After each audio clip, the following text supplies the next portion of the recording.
Author Derrick Jensen has written a number of groundbreaking books, most of which are for sale out there, that connect the destruction of the environment to the culture of entitlement that condones the exploitation of human and non-human communities and silences its victims. Derrick's books include A Language Older Than Words, A Culture of Make-Believe, Listening to the Land, Strangely Like War, The Global Assault on Forests, Welcome to the Machines, Science, Surveillance, and the Culture of Control. And his most recent book, is Endgame, The Collapse of Civilization and Rebirth of Community, which should be available in about a year. Correct, Derrick? I just finished it last week. Okay, how long before it's available for print, though, for purchase? About a year?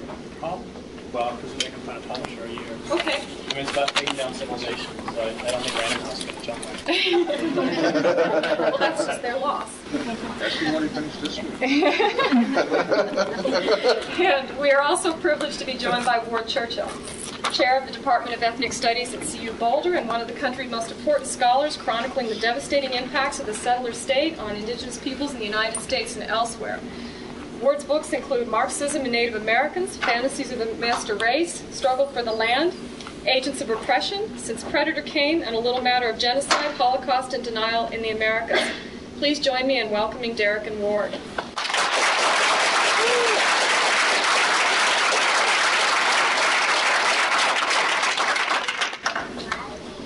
Derrick and Ward have talked this over, and rather than begin with some prepared remarks, they actually just want to go to questions and answers. So we thought we would actually start there and do something a little unconventional. Imagine that.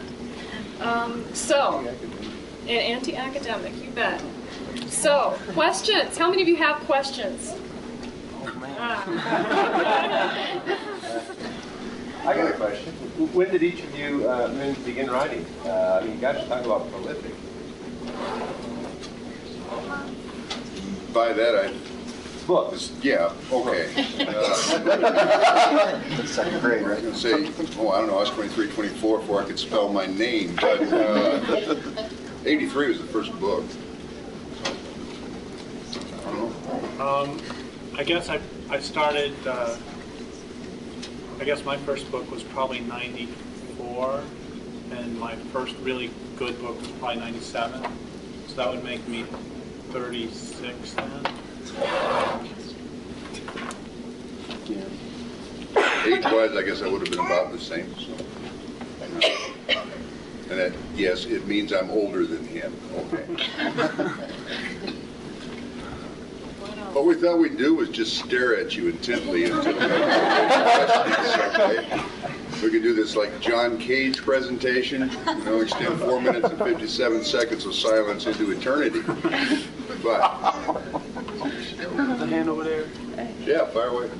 Well, I'm kind of new to the whole area of political science, but as people who've been in this, what sorts of things would you suggest that people start to do to get involved and to make people aware or to help with this movement towards making people aware of the environment and indigenous people, I mean, the fights that they're going through right now? I mean, what can people like me do to get involved in this and to help, basically, or just to make other people aware of what's going on? Can you kind of repeat some of the questions?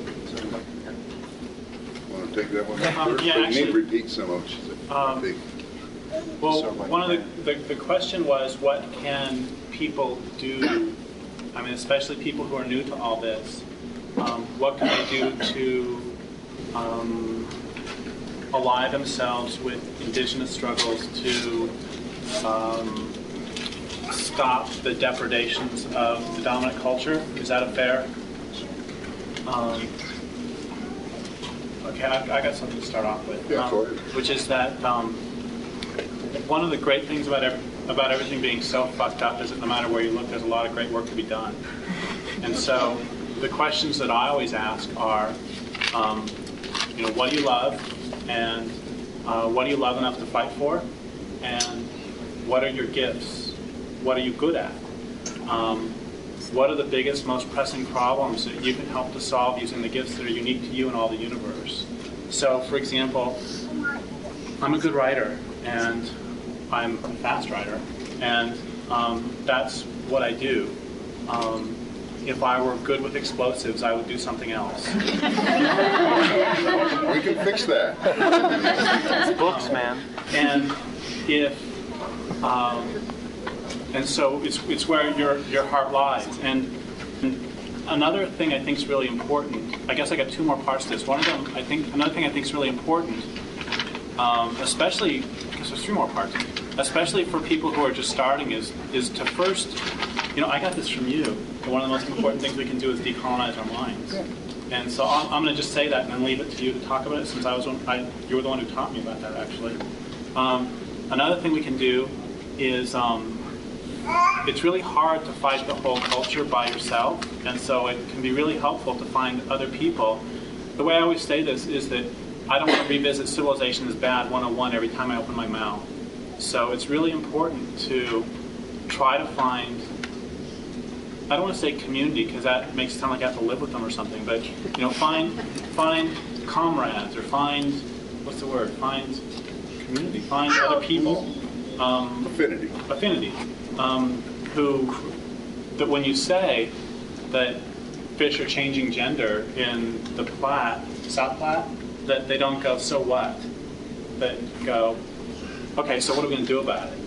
And then the third thing I think is really important, one of the reasons I can be so prolific now is because I spent most of my 20s figuring out who I am and getting grounded and getting really fully recognizing that I'm not the one who's crazy, that the culture is crazy. And once again, finding out who I am and finding my place and finding what my gifts are, and then I could really dive into them. So I spent a lot of my 20s actually not doing that much. No, that's not true. That's not from a production standpoint. I spent a lot of my 20s listening to Rivers.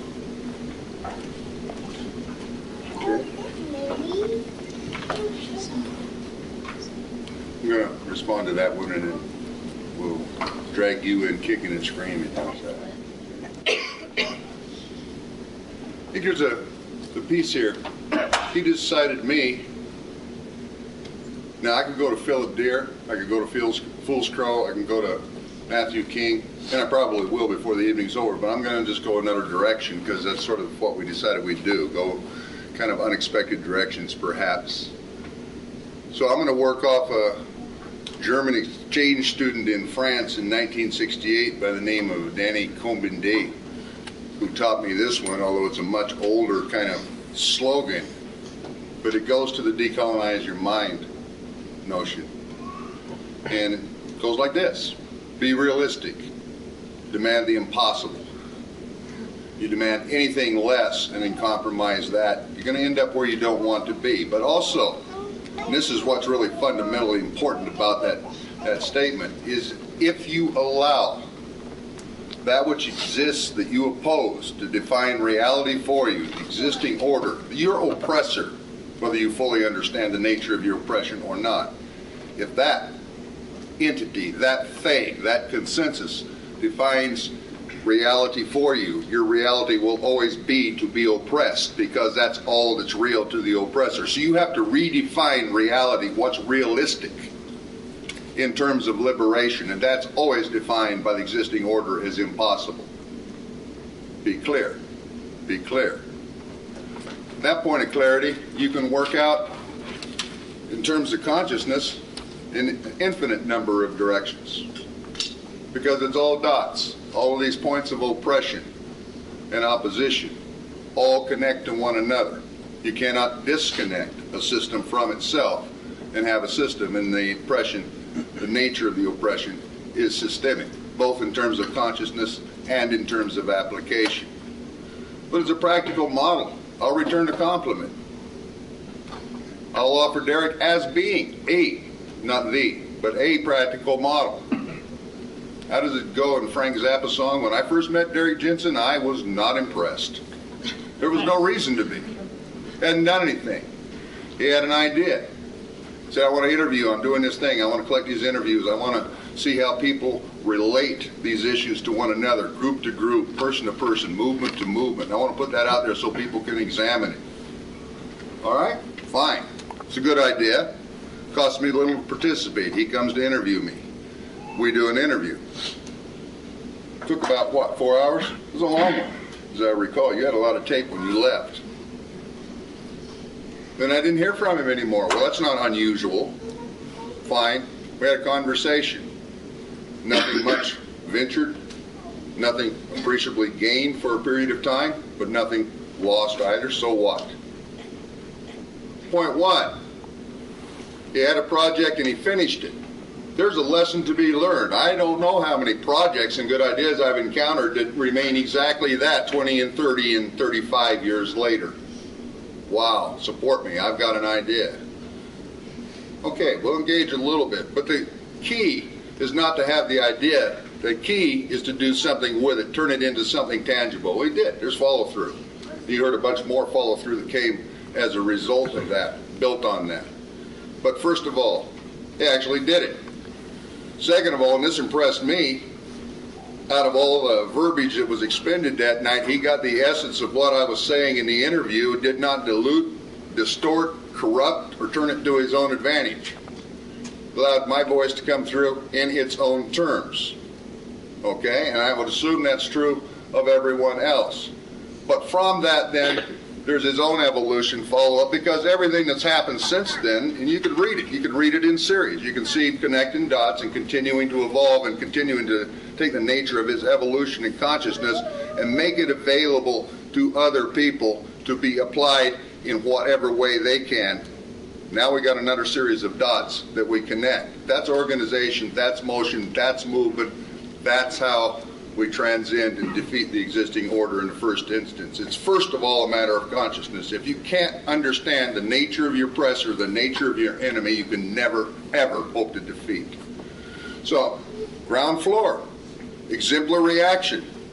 And as he said, if he was expert with explosives, maybe he'd apply these lessons in another way. We're going to have a little training session after tonight's session. And then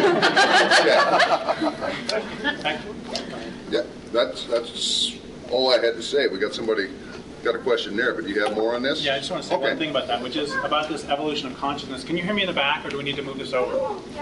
We're sort of playing pass the mic up here. Do we need the mic is the question. Yes. We do, okay. Okay, about this evolution of consciousness, when I wrote A Language Older Than Words, there was a chapter, and Ward gave me a blurb for it, and there was a chapter that I heard that you didn't like. And it was a chapter about, there was a line in there where I said, if you, oh gosh, what was it? Basically, one of the things I said was if we use counterviolence, then we run the risk of becoming like the oppressors. And at the time, that was what I had been taught, and that was what I had still believed in great measure because I hadn't thought about it enough. And in the book that I just wrote, one of the things I do is I take for about 100 pages, I take all the main pacifist arguments and I show how they're for the most part nonsense. And one of the arguments that I take apart is that one, and just show how, because a Mother Grizzly Bear fights back, does she become like those that she's fighting? Did Tecumseh become like the whites because he fought back? It doesn't make any sense. Did the Germans who attempted to assassinate Hitler, they become like Hitler because they did that? It's crazy. There's a woman who's being raped who kills the rapist. Does she become like a rapist? It's insane. So the point is that 7 years ago when I wrote The One, I still thought that, and now my consciousness has evolved where I see that that's just nonsense. And that's one of the things that happens. It's all process. What can I do as an individual?